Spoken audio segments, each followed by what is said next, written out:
Pet sitting is a rewarding vocation which affords you flexibility, benefits, and the satisfaction of knowing that you're providing a valuable service not only to the immediate families, but also the community at large. Many families consider their pets an essential, irreplaceable part of their immediate family.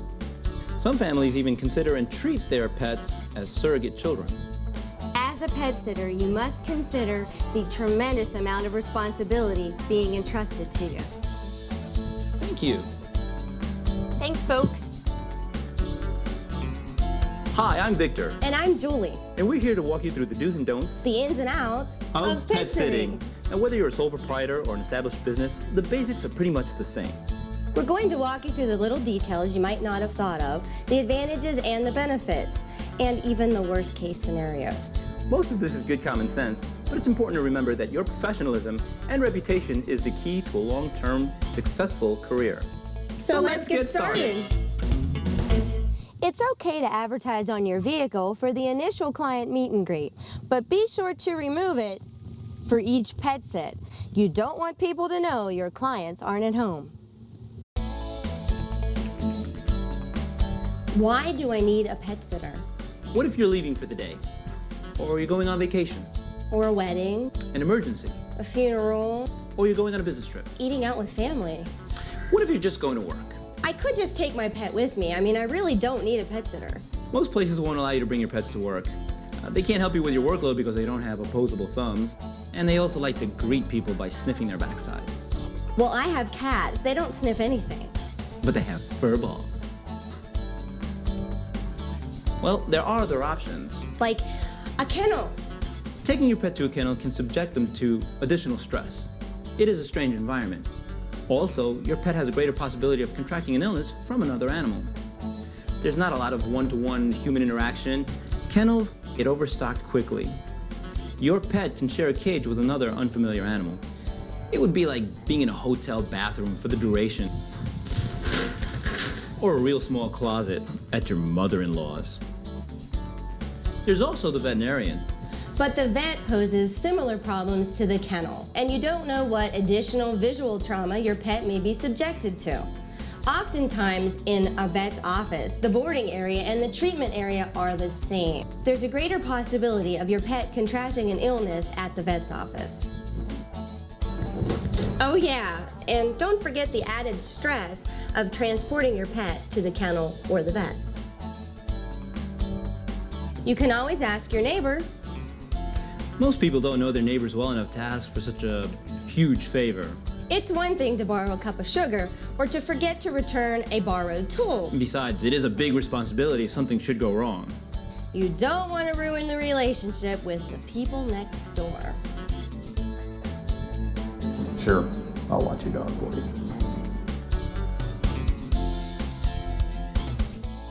This is where you, the pet sitter, come in. One of the newest and most effective methods of pet identification is microchipping.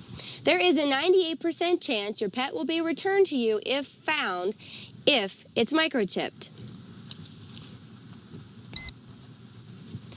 This is something you may want to mention in your new client meeting.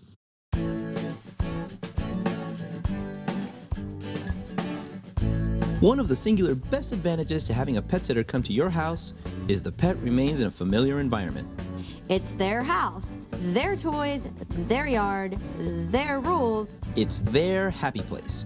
There's a regular feeding time, Exercise and playtime with a real qualified human being. proper administration of medications, immediate transportation to the vet in the event of an emergency. And it also allows you the opportunity to form an individual one-on-one relationship with the pet. Why would you want to take them anywhere else? In addition, pet sitters also provide other invaluable services such as Picking up the mail, packages, and newspapers. home security checks, Alternating lights.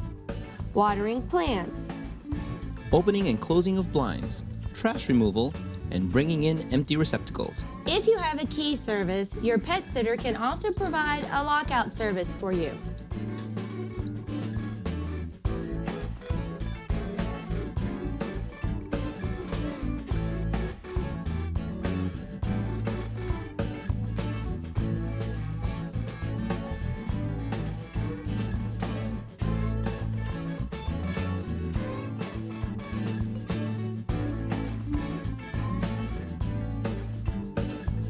There are occasions when even clients without pets will hire you for home care services. An added benefit to hiring a pet sitter is the increased safety of the neighborhood through these crime deterrent measures. Keep your car clean at all times.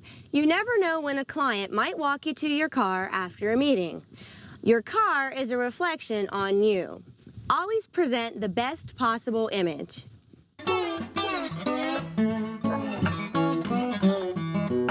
In order to be an effective pet sitter, you should possess all of the following qualities.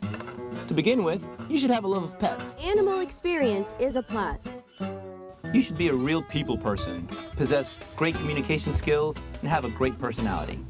Highly organized, dependable, trustworthy, and reliable. Self-motivating, problem-solving, you should be able to think on your feet.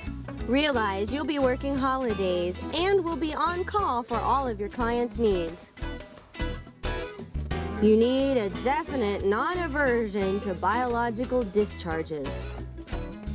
Biological discharges? We're talking drool, vomit, and poop. The two most important items you'll need as a pet sitter are a working cell phone and a reliable form of transportation. Here are some of the advantages of becoming a pet sitter. You have flexible hours, but they are demanding. There are no uniforms to wear. And with no time clock to punch, there's really no one to look over your shoulder. You'll have a great deal of fun with a lot of variety. And it won't seem like work at all. Clients will often leave you generous tips and little gifts of appreciation. You provide a service which is greatly appreciated. You provide an important service. You are appreciated. Make a copy of the service contract and make sure you keep the original filed away at home.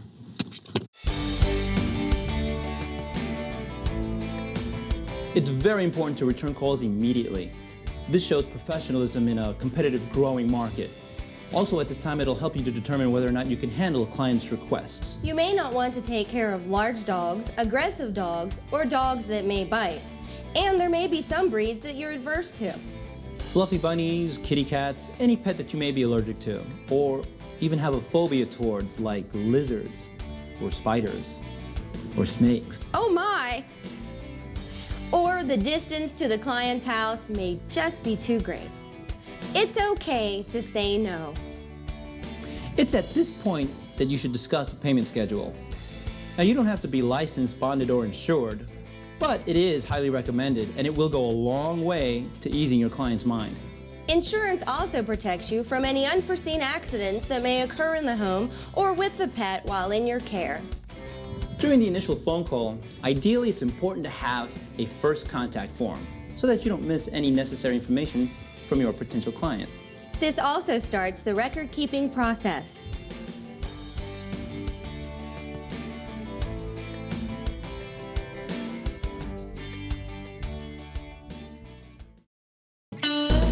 Keep your license, insurance, and car registration up to date. It would be a good idea to join an auto club.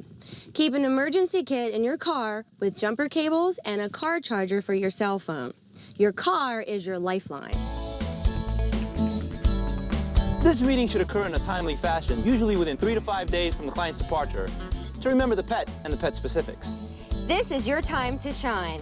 Learn as much as possible about the client's breeds and exotics. You'll find that this small effort will go a long way in increasing the comfort level of your client. It also lets them know that you have their pet's best interest at heart. Be there 5 to 10 minutes early and look presentable. Wear business casual attire. Remember, you're representing yourself. Attitude and presentation are everything. This is the opportunity for mutual evaluation, not just of the owners, but of the pets too. Don't be offended if they don't warm up to you immediately. We can't all have beagles. Let them come to you. Get down to the pet's level. Remember, the pet has a say in this too. Come here, there you go. Hey, woo! What the? Stand up. There you go. For your own safety, it's very important that someone else knows where you're going on your initial meet and greet. Remember, you're the point of contact for the client. You must conduct yourself in the most professional manner possible. Now, this is not to say that you can't relax, laugh, have a good time, and enjoy yourself, but always remember a few key things. Wear comfortable, sensible, and appropriate clothing and shoes. And always treat the client with great respect. Maintain proper decorum at all times. In other words, don't chew gum. And don't smoke indoors. Don't accept alcoholic beverages, man. And never use slang. Whatever. Remember, you're not there to socialize. No, nor should you promote any side ventures or businesses that you may be involved with. Respect the client's time. Remember the golden rule.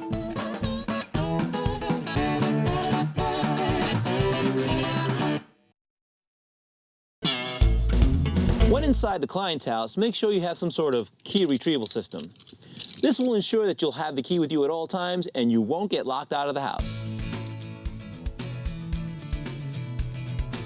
Hey, Vic. Yeah, Julie? Let's discuss the service contract. Okay, good idea. Okay.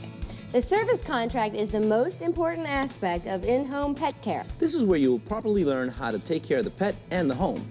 Do not be afraid to ask even simple and obvious questions. Let's begin with the name. Proper spelling, of course, the address, then list all emergency contacts, including where the client will be while they're away. Also, be familiar with anyone else who may have access to the house. For example, a gardener, a pool service attendant, friends and family. Get the name, address, and phone number of your client's veterinarian. Let them know if their vet is unavailable, you will be utilizing your own personal vet as a backup. Tell the client that you'll also be contacting the vet for vaccination records and to let them know that you will be caring for the pet in their absence. Find out if the pets are on any medications. If so, how much to administer and where they're located, and also who gets them. Also, what to do if you run out. Be sure to list all pet information, including names and descriptions. You never want to administer any medication to the wrong pet.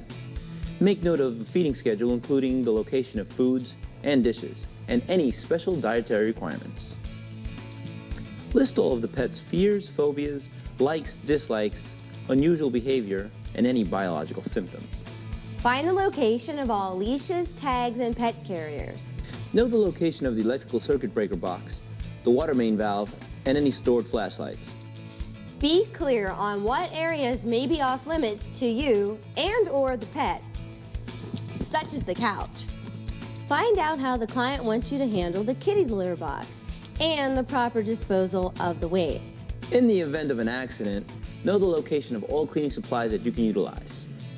Now, in general, the client won't ask you to answer calls, but in the event the client authorizes you to answer the phone, address yourself as a friend of the family, take down a detailed message, and leave it in an obvious place. Find out the security code for the alarm system, and if at all possible, see if they can provide you with your own personal code. Should you obtain authority to maintain possession of the client's key, be sure to code each key properly.